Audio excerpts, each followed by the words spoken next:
Pois bem, bom dia a todos. É com grande satisfação que damos início a mais um painel tributário preparado pela equipe técnica da CSA Bernardon.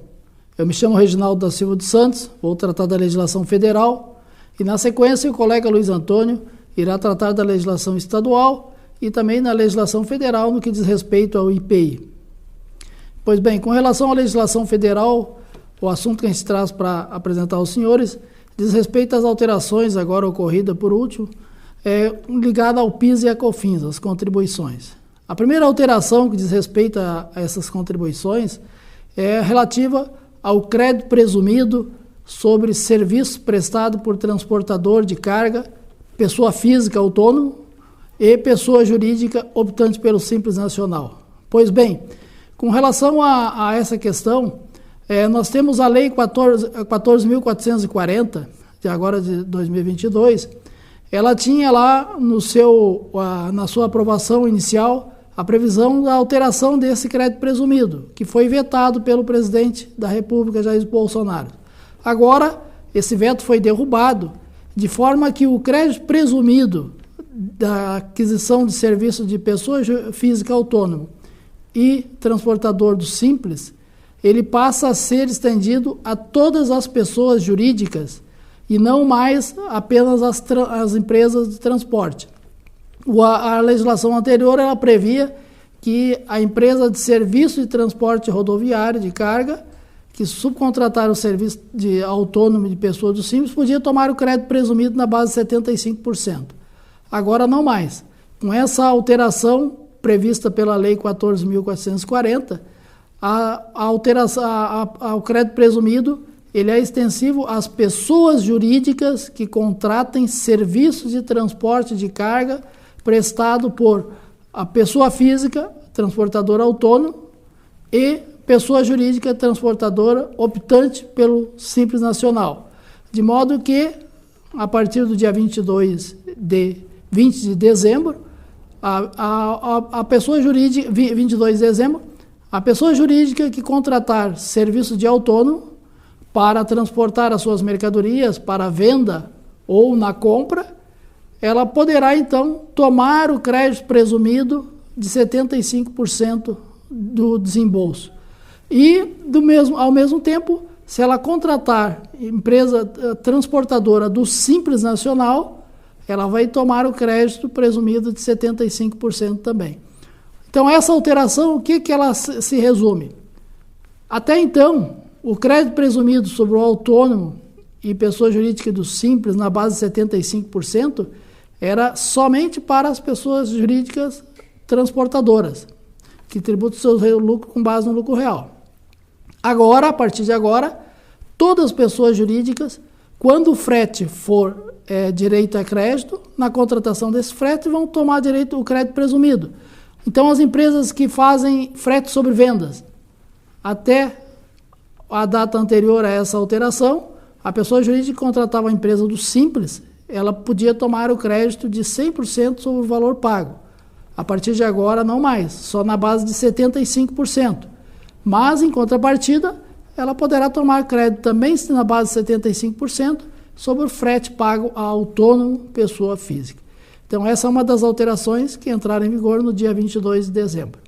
Agora, nós temos, ainda com relação às contribuições do PIS e COFINS, no dia 20 de dezembro agora, a Receita Federal publicou a Instrução Normativa 2121, e essa Instrução Normativa ela é uma consolidação das normas de apuração das contribuições do PIS e COFINS. Já tinha sido feita uma consolidação em 2019, mas agora essa nova consolidação revoga a legislação, as consolidações anteriores e instruções, valendo a partir de então, a partir de 20 de dezembro, as normas que estão nessa consolidação. Como via de regra, a consolidação das normas de contribuições de PIS e COFINS não era para trazer nada de novo, né? Porque a consolidação só reúne a parte tributária já em vigor. Mas, fazendo uma análise assim, inicial, a gente constatou que tem algumas alterações, sim. Com relação a essa consolidação, a Receita Federal ela deixa claro que o ICMS destacado no documento fiscal, ele vai ser excluído da base de cálculo das contribuições. Então, nos casos das vendas, a exclusão do ICMS é o ICMS destacado na nota fiscal. Então, não tem mais dúvidas, isso está disposto lá no inciso 12 do artigo 26 da IN. Também, por outro lado, tem a questão na tomada de crédito, o ICMS das compras. Então, o ICMS nas compras, para fins de aproveitamento do crédito das contribuições, ele integra a base de cálculo do crédito. Isso está lá disposto no inciso 2 do artigo 171 da IN, onde o artigo 171 ele diz que no cálculo do crédito que trata essa seção, poderão ser incluídos o ICMS incidente na venda pelo fornecedor, ressalvado aquele referido no inciso 1 do artigo 170, que é, no caso, ICMS-ST. Então, através do inciso 2 do artigo 171 da IN 2121, a Receita reconhece agora que o ICMS ele integra a base de cálculo nos créditos sobre as aquisições de insumos e outros produtos que sejam direito a crédito para as contribuições PIS e COFINS. Agora, a instrução normativa ela traz uma alteração que ela restringe o crédito em relação à legislação até em vigor, que diz respeito às empresas comerciais pela legislação anterior, pela normativa que estava anteriormente. O IPI, quando não recuperável pelas empresas comerciais, seja distribuidora ou varejista, o IPI, quando não recuperável, ele integrava a base de cálculo do PIS e COFINS. Agora, pela nova instrução normativa, o IPI ele não gera mais direito a crédito, inclusive quando não recuperável. É o que está disposto lá no artigo 170, onde da IN 2121, que dispõe que as parcelas do valor da aquisição dos itens não sujeitas ao pagamento da contribuição para o PIS e COFINS não geram direito a crédito, tais como, e aí o inciso 2 dispõe, o IPI incidente na venda pelo fornecedor. Então, essa é uma alteração que a instrução 2121 traz, que restringe crédito para os contribuintes. E também nós temos mais uma questão que a instrução normativa esclarece sobre o frete na aquisição de produtos com suspensão, alíquota zero ou não incidência das contribuições. A instrução normativa, através do artigo 176, ela dispõe uma autorização na tomada de crédito sobre os fretes na aquisição dos produtos sujeitos à suspensão, alíquota zero ou não incidência. Diferentemente com a interpretação que a Receita Federal vinha adotando antes, e que muitas vezes era glosado os contribuintes a tomada de crédito. Agora, de acordo com o artigo 176 da IN, não há mais dúvida que o frete na aquisição de bens de insumos que foram vendidos ou adquiridos com suspensão, alíquota zero, não dá direito a crédito. Então, o artigo 176 ele dispõe que, para efeito da disposição nessa seção, consideram-se como insumos os bens e serviços considerados essenciais ou relevantes para o processo de produção ou fabricação de bens destinados à venda ou prestação de serviço. E o parágrafo 1º dispõe, consideram-se insumo, inclusive frete seguro relacionado à aquisição de bens considerados insumos que foram vendidos ou ao seu adquirente com suspensão, alíquota zero ou não incidência. Então, é essa questão. Com relação à legislação do PIS e COFINS, é lógico que a instrução normativa ela tem um número grande de artigos, ela é muito grande, ela requer uma análise bem cuidadosa, porque, por certo, outras alterações ou outros fatos devem ser ainda destacados. Mas fica aqui como a notícia de hoje, essas alterações do PIS e COFINS, então, que teremos a transmitir. Desejamos a todos aí, então, um feliz ano novo. Fique agora aí na sequência com o colega Luiz Antônio, que vai tratar da legislação estadual e da IPI. Um abraço a todos e até o ano que vem, no próximo painel tributário.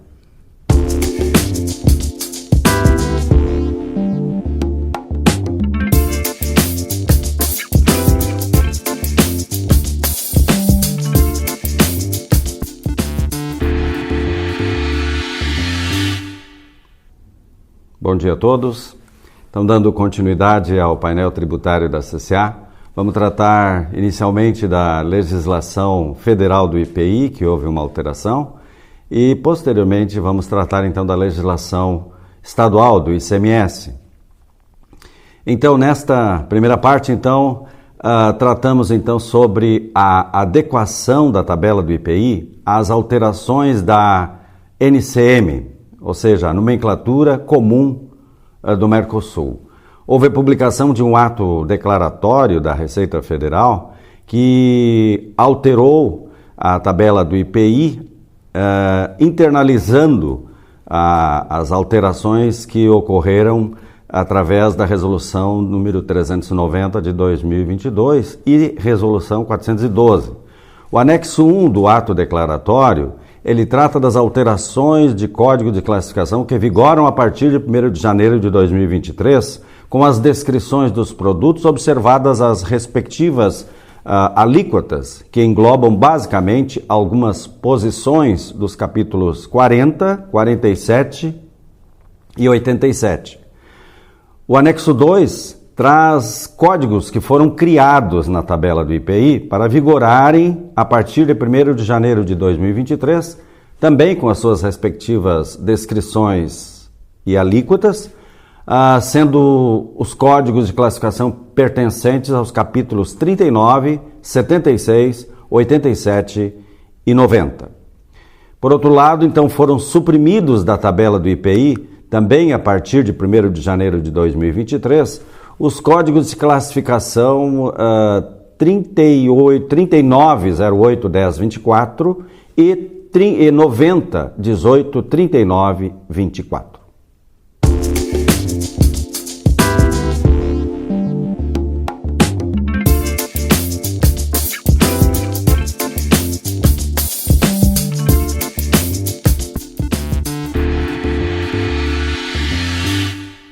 Passamos agora, então, para a legislação estadual do ICMS do Rio Grande do Sul. Tivemos a prorrogação do prazo para adesão ao ROT, substituição tributária. O ROT é aquele regime optativo de substituição tributária que vigora no estado do Rio Grande do Sul. Isto foi através do decreto 56.786, agora do dia 22 de dezembro, e ele posterga, então, de 16 de dezembro de 2022 para 13 de janeiro de 2023, o prazo limite para adesão ao regime optativo de tributação da substituição tributária para o ano de 2023. Com isso, então, os contribuintes substituídos poderão formalizar a opção pelo ROT-ST nos termos da instrução normativa baixada pela Receita Estadual para o período de 1º de janeiro a 31 de dezembro de 2023. De 1º de novembro a 13 de janeiro para os contribuintes não optantes pelo Simples Nacional e que estejam inscritos em 30 de novembro de 2022. E até o último dia do mês subsequente ao início das atividades para contribuintes que iniciarem as atividades a partir de 1º de dezembro de 2022 e da data da exclusão do Simples Nacional para os contribuintes que deixarem o regime a partir de 1º de dezembro de 2022.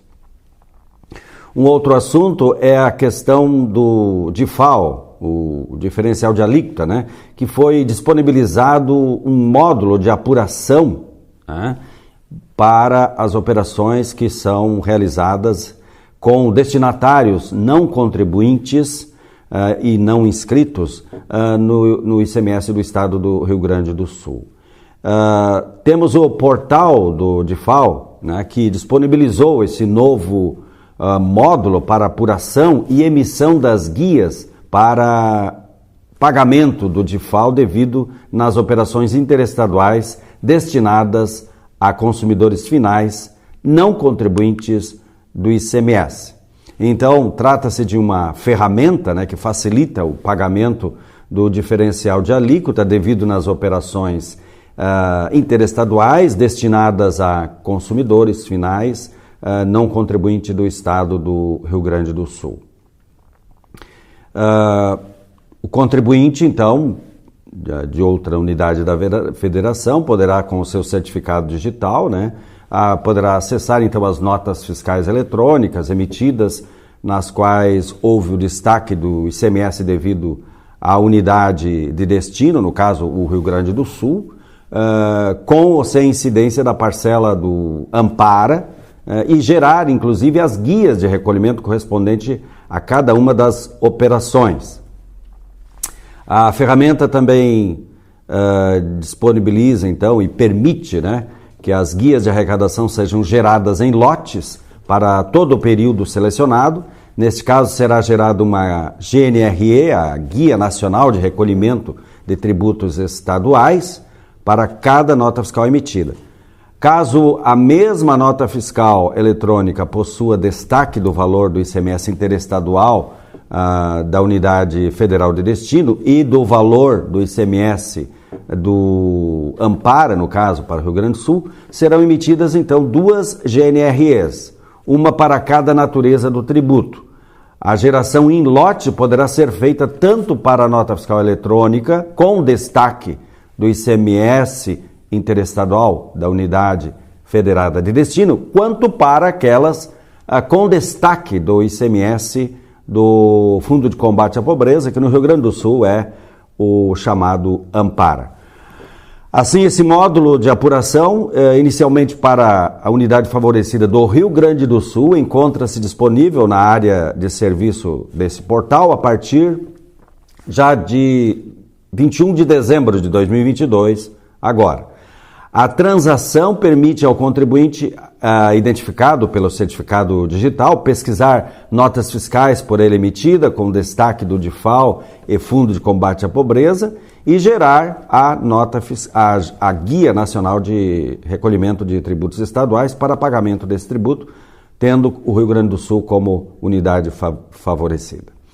Futuramente, outras unidades da federação devem ser adicionadas ao sistema, também permitindo a apuração e também a emissão de guias de recolhimento. Depois tivemos a publicação da UIF, que é uma unidade de incentivo fiscal do Fundopem do Estado do Rio Grande do Sul para o mês de janeiro de 2023. E o seu valor, então, é de R$ 32,43. R$ 32,43.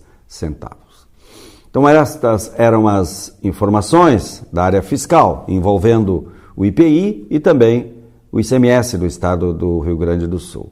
Desejamos, então, um feliz ano novo para todos, uma ótima semana e até o próximo painel tributário da CCA.